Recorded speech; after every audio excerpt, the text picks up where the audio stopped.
best kind of financing out there, the longest term, the lowest interest rate, the most money for the lowest payment, then you need to understand business plans. You need to know exactly what lenders are looking for. There's 10 different pieces to this puzzle. And when you understand these 10 pieces to a well-written business plan, then you're going to have it at the ready. And honestly, it works as a guide to help you grow the business, but it also is essential to getting the best kind of financing that's out there today, especially SBA loans. So in this training, I'm going to map out all 10 of these things you need to know about business plans, every section and additional tips, and you're going to walk away from this clearly understanding how to produce the business plan, why it's needed, and most importantly, exactly what to put in each section of the business plan so you can go create your own, have it at the ready to get the best kind of financing that's out there. Oh, and by the way, if you're looking to sell the company, if you're looking for venture capital or to raise equity from angel investors, from venture capitalists, this is going to be needed as well. So a lot of different places in your business when you go to exit, when you go to raise money, when you go to raise debt financing, that you're going to need this. And that's why it's so important. So let's get started. So now that we've talked a little bit about business plans, kind of what is a business plan? Business plan is ultimately just an overview structure of where you are and where you're going with the business. So the reason that your lenders like SBA lenders want to see this is they want to see that you've done these thought exercises. Do you know your market? Do you know your market size? Do you know the amount of competitors that you have and how big the competition is? Do you know your financials, where you are now, what your projected financials are? What do you need the money for? When you have the money, what are you going to do with it? What's your business model? What do you sell? How do you sell it? How do you market it? These are things that they want to know you have a grasp on. Look, if you've ever seen the show Shark Tank, which as an entrepreneur, imagine you have, it's very similar. Most of the things on a business plan are the questions the sharks are ultimately asking in Shark Tank. So again, if you're going to raise money, whether it be get debt from a lender or actually get money from a private individual like an angel investor or venture capitalist, this is what they want to know. They want to know you understand this stuff and you have a grasp on these things. So a business plan isn't just a piece of paper you're handing a lender to get approved. A business plan is like your guiding light. It is what tells you everything you need to know to be able to grow and scale this business, to be able to give you the financial freedom you've really been looking for. And that's why I oftentimes tell people, even if you don't need a business plan to get the loan done, do it anyways, because the business plan gives you the guide and makes you think about things without the plan you wouldn't even think about, that's going to help you prepare a SWOT analysis, strengths, weaknesses, opportunities, threats. It's going to help you be prepared and have what you need to actually scale the business. And by the way, Mike South from St. Louis is in the house. Mike, one of my favorite viewers, is here coming in. Mike's here all the time. I appreciate you coming in from YouTube. Thanks for coming in. And Yvonne is back again. Yvonne's with us all the time too. Hey, belated birthday. Hey, thanks, Yvonne. I appreciate that, from Queens, New York. And Humphrey is in the house from Dallas, Texas. Texas is my favorite state, just so you know that, Humphrey. So congratulations on living in a super cool place. All right, so how do we write a business plan? Let's start with one of the 10 things we need to cover. The first thing is the executive summary. Now, the executive summary is something you're going to write at the very end, but it is going to go in the very front of the business plan.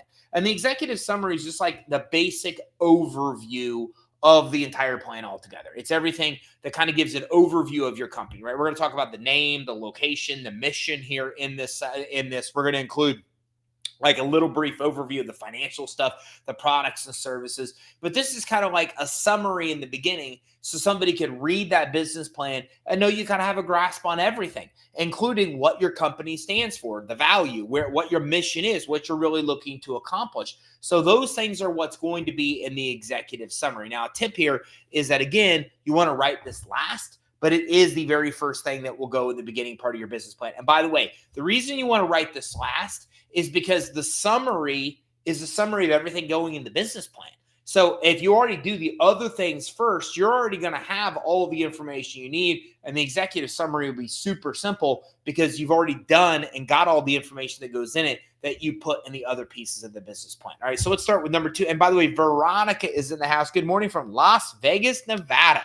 So glad that you found us as well, Veronica. Thanks for joining us. Okay, so number 2, beyond executive summary, is the company description, right? And the company description basically is detailed information about the business. So we want to talk about, well, the business type. When was the business created? What type of entity is it? Is it an LLC, for example? Is it a corporation?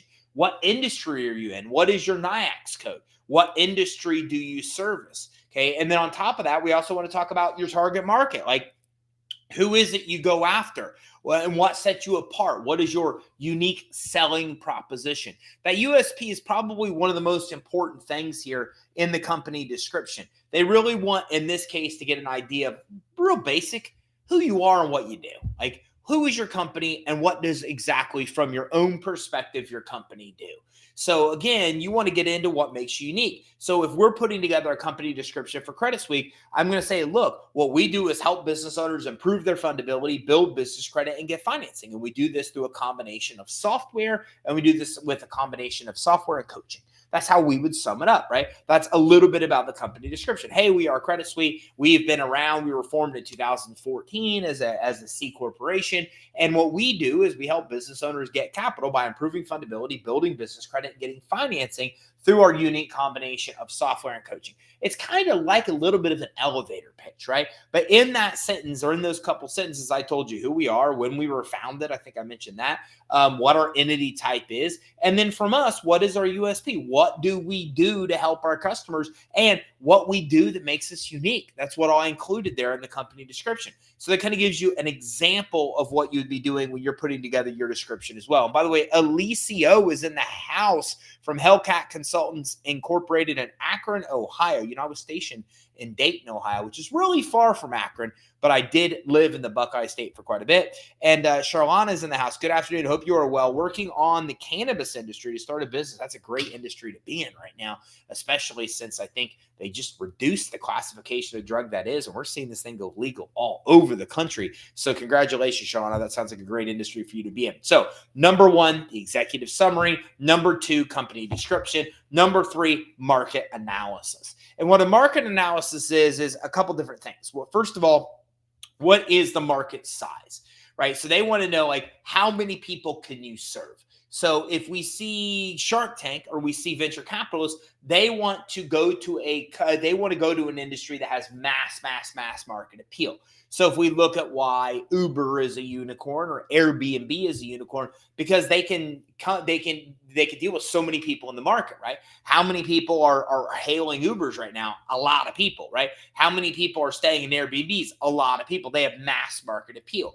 So if you look at Credit Suite, for example, we serve ultimately general business owners. So if we're putting together the market analysis, what we're saying things like there's X amount of current business owners in the United States, and there's about 600,000 new businesses that are formed every single month. So that's giving an idea that we understand the size of our market. Here's how big it is now. Here's how much it's growing by. And of course, if you're going to put statistics in your business plan, you should back them up with where you actually got those statistics from. So you want to make sure that you're including the market size. You also want to talk about trends. What's happening in the market right now, right? So if we're talking about a market analysis, we're going to plead our case by saying, hey, look, here's the deal. We're seeing a greater increase of applications denied from lenders because of fraud and other concerns. This is why what we do with fundability is so important, right? We're going to justify, hey, this is happening. We're even going to give some statistics. Like denials are increasing by 80% to now up to 89%. The majority of these denials are taking place because of fundability issues. Over 50% are. And we're going to show where those stats are coming from. And so what we're doing here is laying out a case that justifies our product and service, for example. So we're coming in and saying, hey, here's the deal. Like, you know, most application and denials are going up. It's happening because of fundability issues. Nobody's talking about this. So we created software that helps people fix that problem, understand their fundability score, So now what we're doing is saying, hey, we understand our market size. We understand trends that are going on in the industry as well. Then we also want to talk about our target demographics. It's not just that we serve business owners. We serve business owners from about a startup to a $3 million range, $3 million and higher, but that's our target market. That's who our product is best suited for. They want to know that you know that as well. They want to know that you're not that kind of entrepreneur that's going, hey, there's like a gazillion entrepreneurs, and if I only get 1% of them, I'm rich, right? So many entrepreneurs do that. That's not what they want.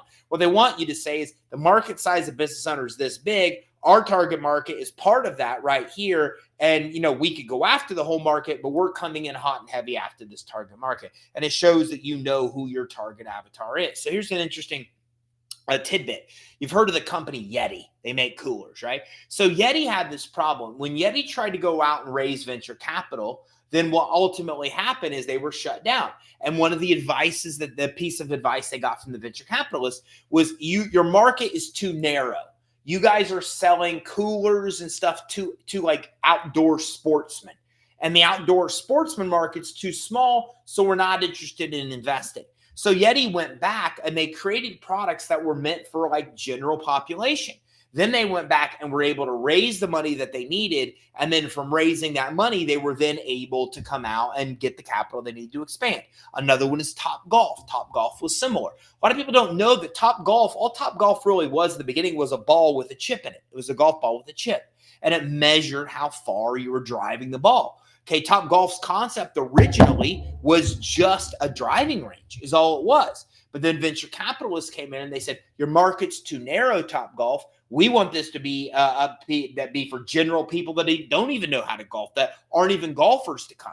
So venture capitalists then suggested the food and the multiple level platforms and everything else, all the games and everything that makes Top Golf Top Golf. Now it appeals to everybody. I don't know about you, but I'm not a golfer. But I golf at Top Golf. Like 100% of what I've learned about golfing, I've learned at Top Golf. So now Top Golf attracts people like me that I'm not on driving range. And that's exactly what the venture capitalists wanted to see to expand the market. So again, these are examples, but the market analysis is that you understand how big the market is, you understand how your target is, and you basically go in saying, here's our target where we start, but we could expand out to be able to cover this market. The bigger the market, the better, right? And the demographics. What are the demographics of the customer that you serve?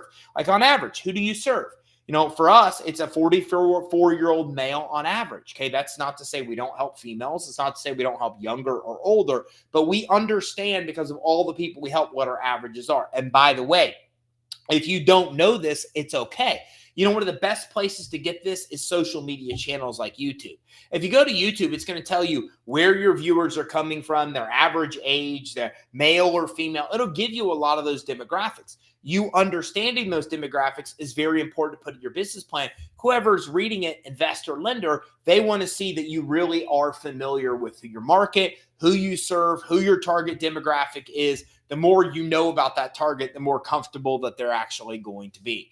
And again, they also want to see your business's potential position in that market. What are you going to do, right? How are you going to stand out? What competitors do you have? And competitors will be something that's important to this as well. So they want to know in your market analysis, who is your competition? And you don't ever want to go in and say that there's no competition. So look at Credit Suite. We're the only company in the world that improves fundability, builds business credit, and get financing. There's nobody else that does these three things that we do.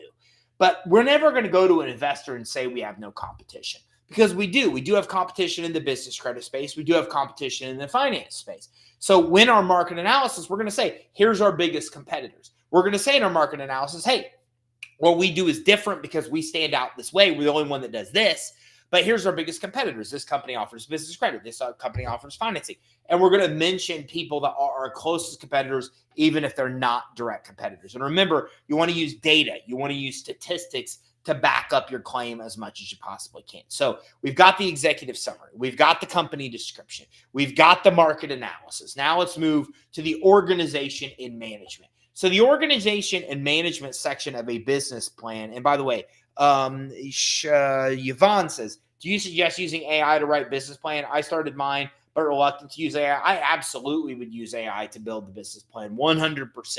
More than likely, an investor is not going to take your business plan and go against or be able to check it to make sure it wasn't AI written. If you're concerned with that, there's ways you can run it through and clean it up so it doesn't look like it came from AI. But I absolutely, Yvonne, I think it's a great point. I would be using AI to be able to help you write this. But you have to keep in mind that there are things that you're going to need to feed a lot of data into AI to get it to be able to give a business plan that's custom to you. Some things, like what we just talked about, market analysis is great for AI. How many entrepreneurs are there currently in the country? Okay, how many are formed every single month? You know, a lot of the specifics that you may need may be in AI, but it may be hard for AI to write the entire thing because things like number 4 that we're about ready to talk about, organizational management, it's not going to get that data from anywhere unless you feed it the data.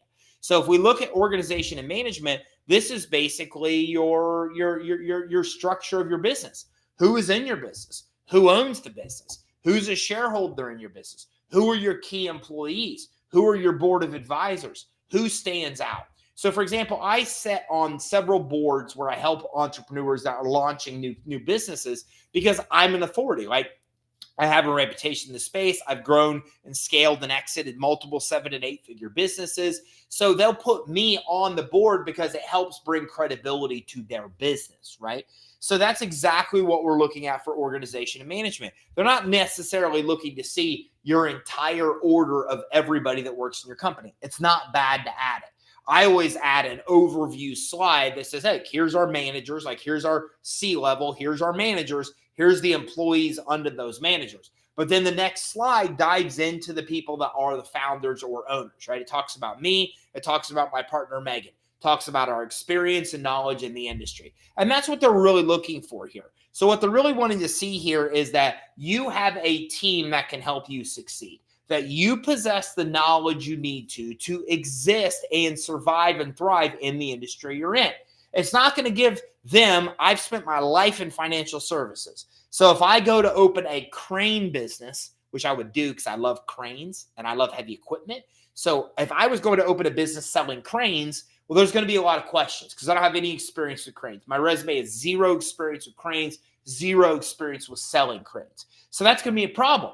But if I go to start another company in the financial services space, well, they're going to feel more comfortable because they see all my experience in financial services. That's why we're looking at organization and management here. They're first looking to make sure, do you and your partners and whoever is on your C-level have the experience and knowledge that you need to be able to go down this industry that you have? And if you don't, are you surrounding yourself by the people that do?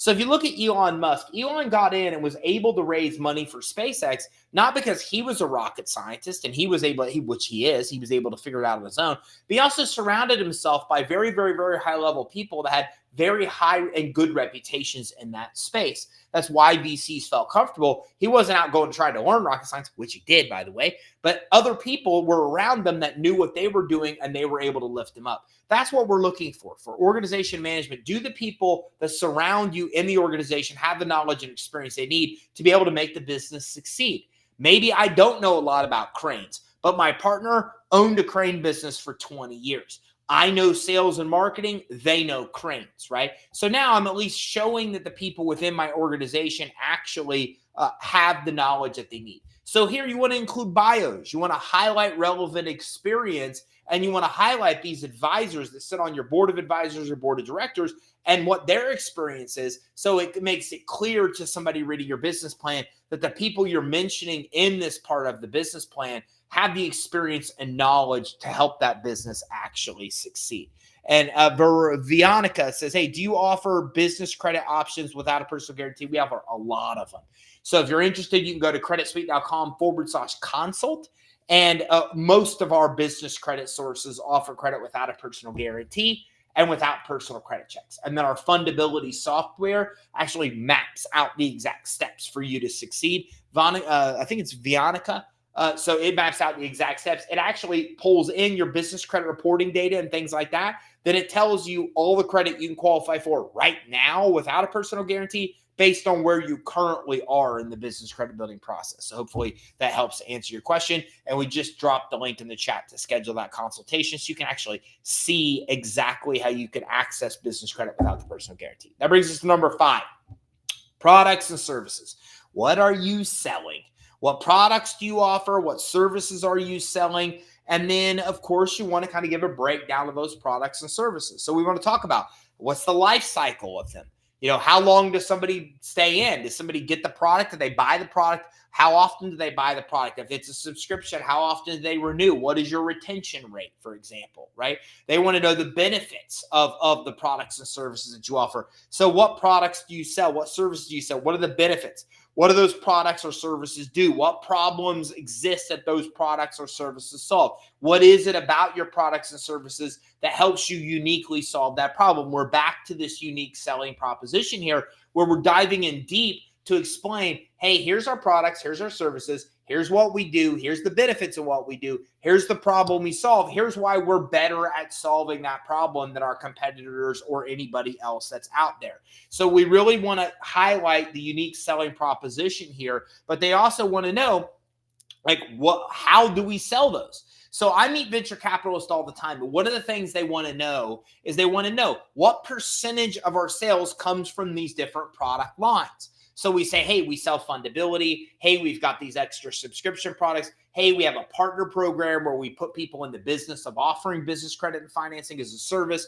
And so the first question they want to know is what percentage of our revenue comes from each one of these streams. So it's something you should be ready for. If I go in and say I have a partner program and then I sell fundability ourselves too, they want to say, well, how much of your revenue comes from selling fundability? How much comes from partner? And of that money that comes from partner, how much of it comes from them enrolling? How much of it comes from them buying enrollments? How much of it comes from their executive subscription where they get these extra features and benefits? They want that broken down. So when you're talking about products or services, what do you do? What do you sell? What's the benefits? What makes it unique? What problem do you solve? How do you solve the problem that makes you unique? What percentage of your revenue streams are coming from these different product lines that you actually have? These are all questions they're going to be asked along the way for them to determine that basically, again, that you've got a viable model that will actually work. Okay, number 6, marketing and sales strategy. How do you get customers? So I've seen Mark Cuban turn away many people on Shark Tank because he doesn't like when people only have one way of bringing in customers. I've seen this happen all the time. They say, how do you get customers? And the guy goes, Facebook. And Mark's like, you're dead to me. I hate you, scumbag. He doesn't really say that, but you know what I'm saying? He does. He's like that. He's like, nope, I'm out. Done. That's not viable. It's not going to work. It's not scalable. He does not like that you have one way of getting customers. So diversity here really helps from an investor standpoint. What is your plan? How do you plan on attracting customers? How do you plan on retaining customers? What are you going to do? Are you going to run Facebook ads? Are you running Google ads? Are you running LinkedIn ads now? Are you doing direct mail? Do you have organic social? Are you doing live streams like this? What is it that you're doing? Everything that is involved in your current and future plans of marketing and advertising, you want to mention here. You want to mention what you're doing to get customers now. You want to do what you're doing, talking about to retain those customers. You want to talk about what your future plans are for expansion as well. They want to clearly see a path that if you were given money, that you would take that money and execute these 3 things, that you would scale what you have that's working and experiment these other things. Okay, so Amazon works this way, where about 80% of their money is like what's working now. And then like the other 20% is in some realm of experimentation. Apple's the same way.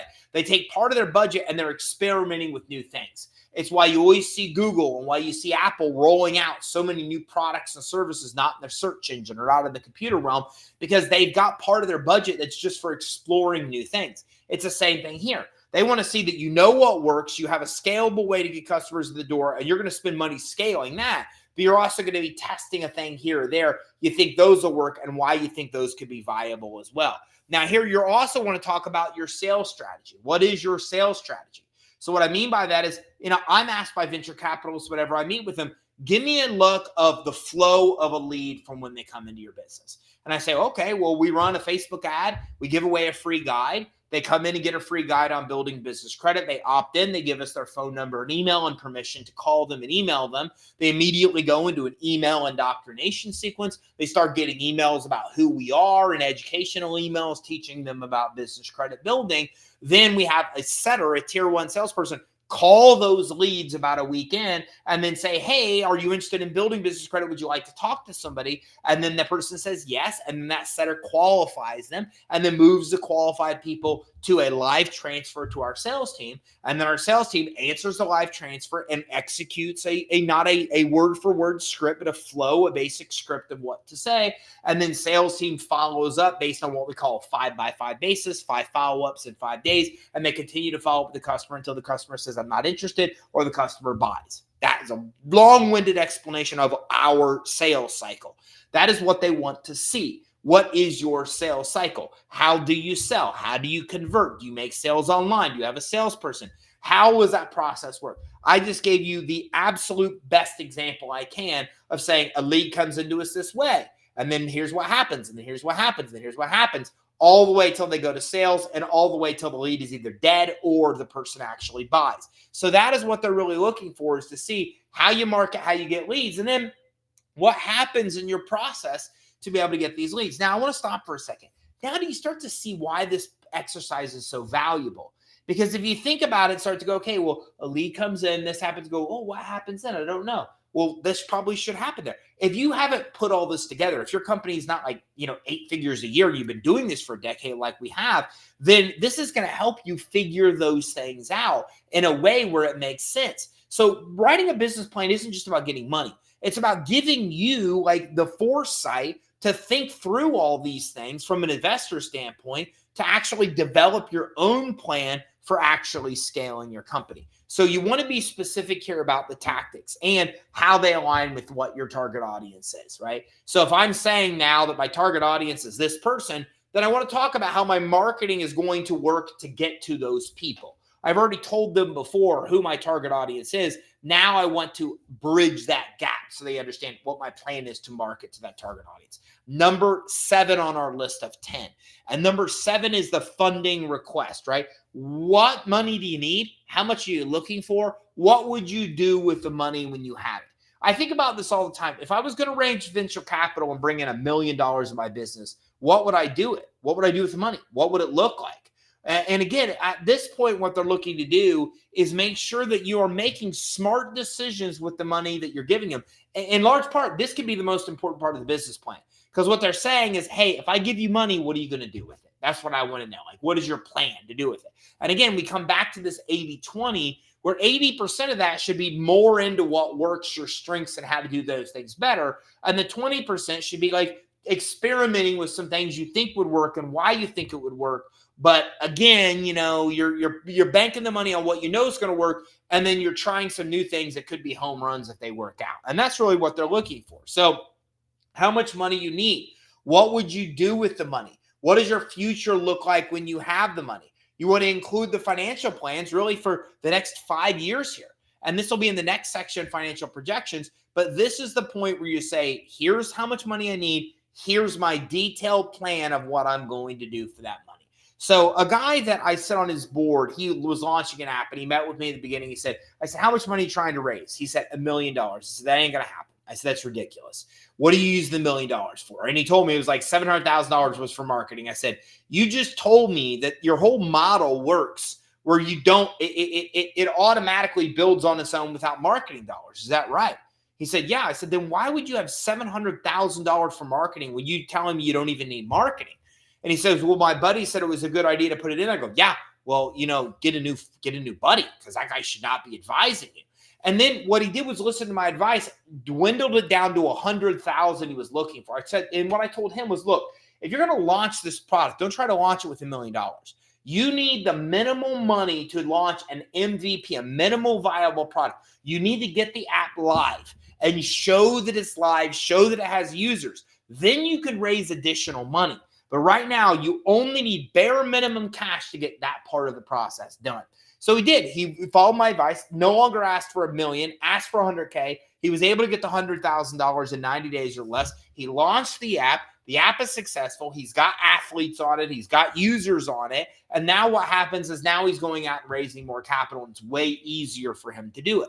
So these are some things that you want to keep in mind here, is that when it comes to funding requests, don't go ask for the moon and then say, I don't know, we'd have $500,000 in our bank for a rainy day. That's not what they want to see. They want to see you know what you're getting the money for, you know how you're going to put it to use, it's going to get you a rate of return, and that you then know that when you already know that you're going to need more money, but this is to accomplish this goal, to prove concept, to do whatever it may be. So how much money are you going to get? What specifically are you going to use the money for? They want to see that you're not asking for way more than what you actually need, that you're actually going to put to use the funds that you're actually given, okay? And Victor says, hey, drop out all the time. Am I dropping out? Let me know. If I'm dropping out on your end, if you don't mind, just type in yes or no.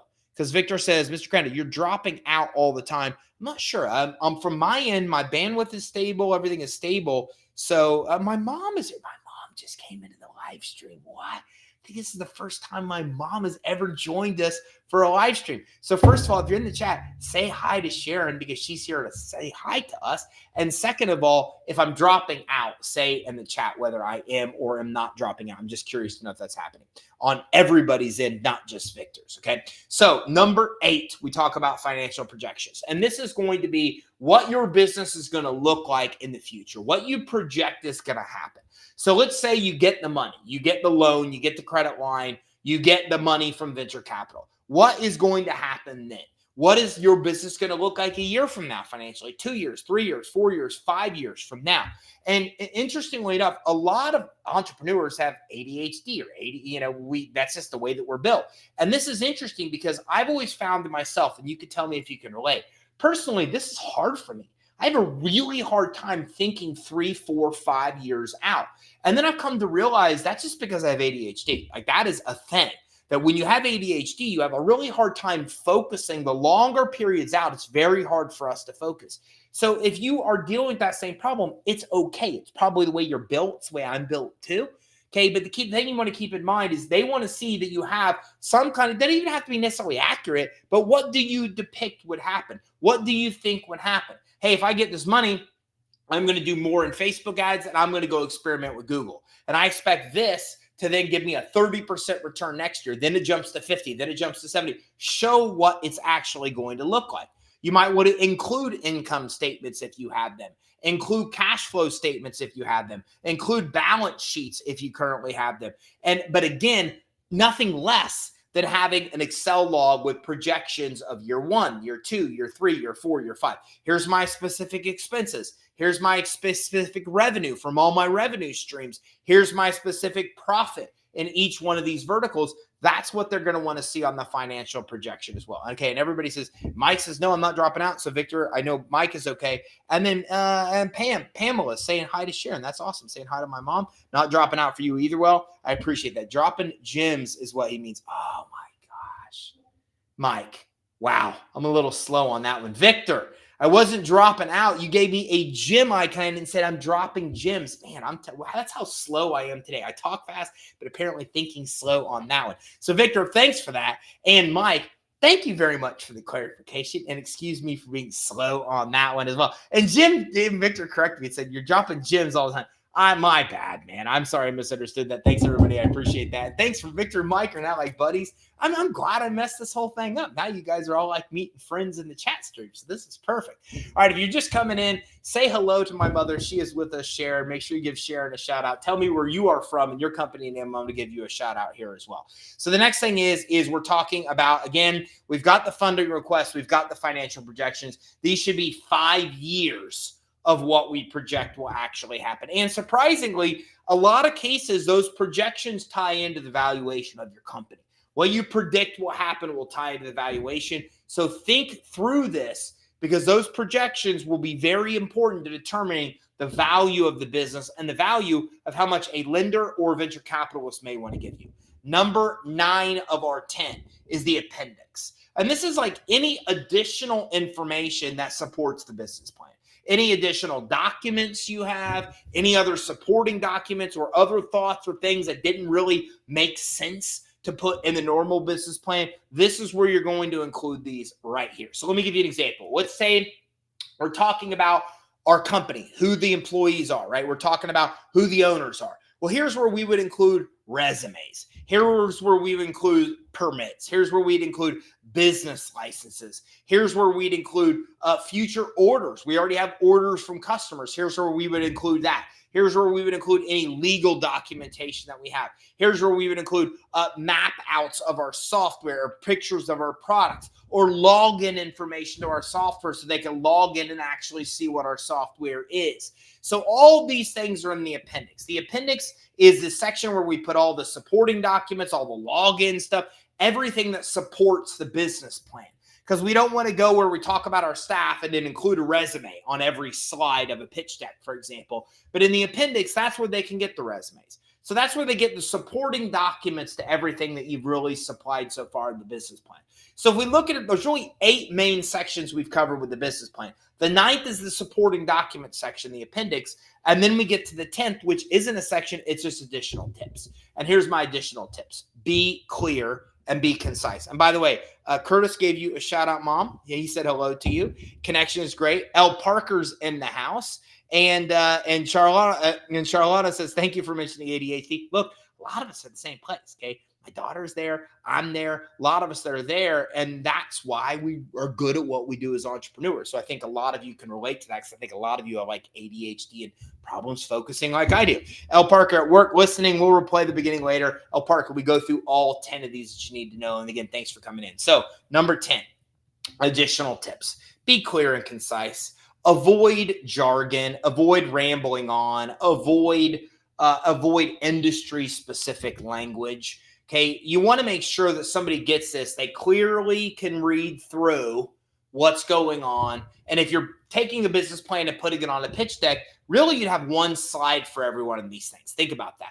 Like each one of these has like maybe 1 or 2 slides. That's how concise you want to be. And I don't mean 1 or 2 slides like you stuffed as many words as you could on one slide. You need to have that little information. As a matter of fact, I find that graphics are good.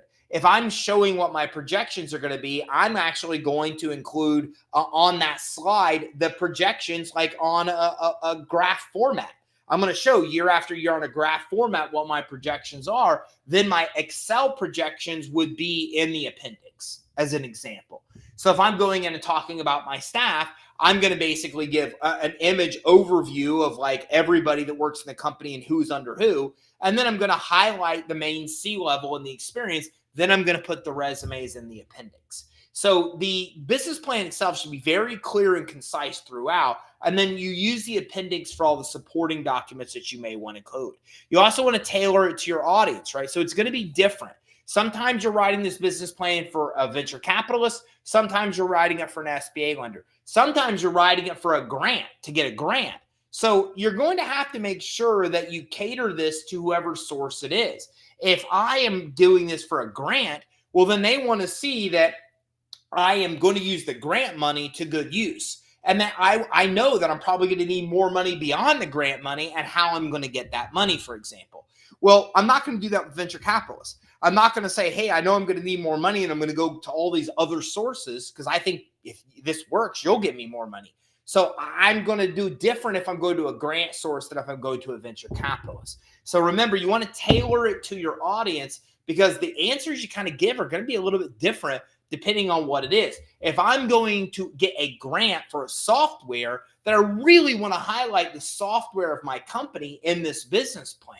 I might not highlight it as much if it's not for a grant, if it's just for a regular loan, for example. So make sure you keep those things in mind. Also, you want to revise this regularly. Okay, I have a slide deck. My business plan is mapped out now in a slide deck, a pitch deck. And I meet with probably 2 or 3 venture capitalists every week. And I go through that pitch deck. And I always make sure that I have it regularly updated. Because, right, I have to have my projections need to be 1 year longer when this year passes. My financial data needs to include this year when I'm at the end of this year, right? So you always want to make sure that you're updating that. Your product lines will change. Your pricing will change. Your demographics may change. So you want to make sure that you're constantly updating this. I always have my pitch deck up to date because I never know when I'm going to come across the right opportunity with a lender or investor where they're going to want it.